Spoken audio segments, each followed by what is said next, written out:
All right, this is the Z31, the inner workings of the moment.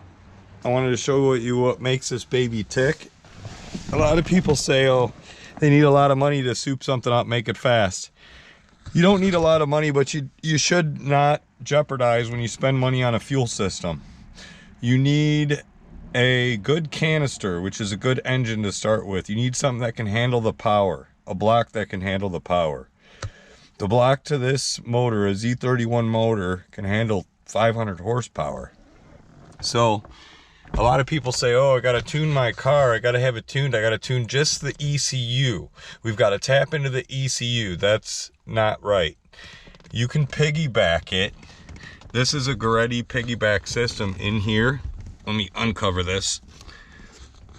It might be hard for you to see, but it's hooked up to the ECU. And I have full control of fuel, ignition timing, and everything. So it has injectors, and I have a wire to each injector.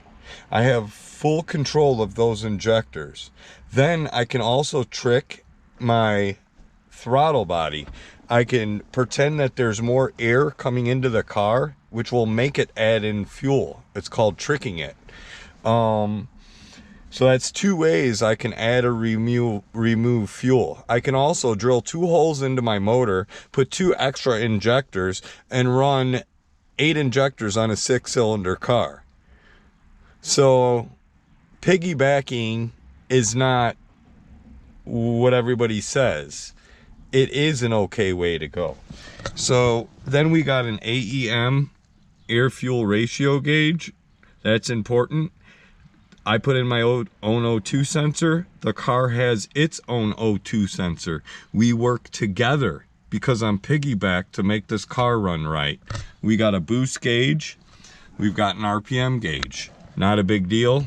The only high dollar gauge is this AEM gauge, $300 frickin' because it's important. It has to do with fuel.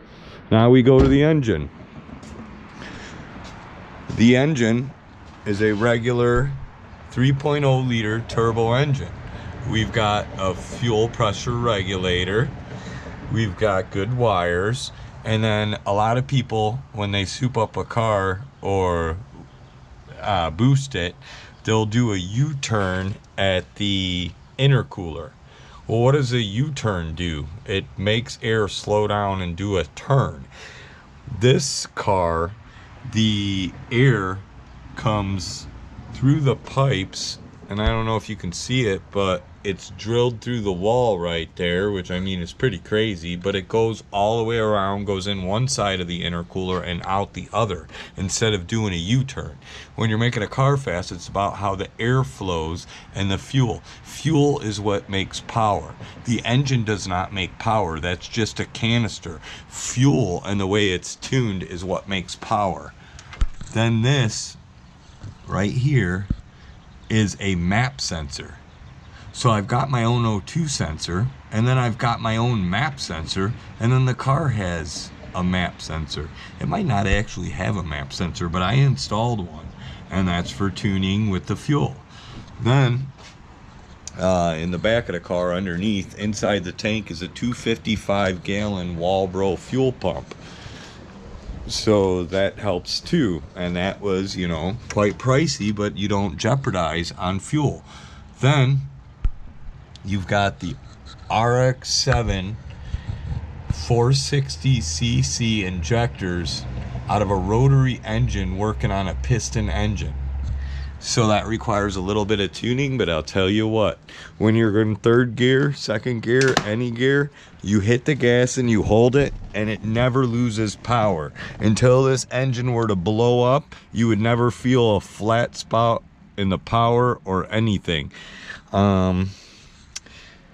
And then also I changed the transmission. I had an automatic when I got it. I changed it to a T5 transmission, and it actually has the hole already drilled through the firewall from the factory to add your clutch master cylinder. And then I've got an upgraded clutch, one stage above stock, and she really goes. So that's the Z31. Thank you for watching. I'm sorry if I sound stupid, but I don't normally do videos like this, but I thought you guys would like to see how it works. And that's the intercooler. That's 12 inches.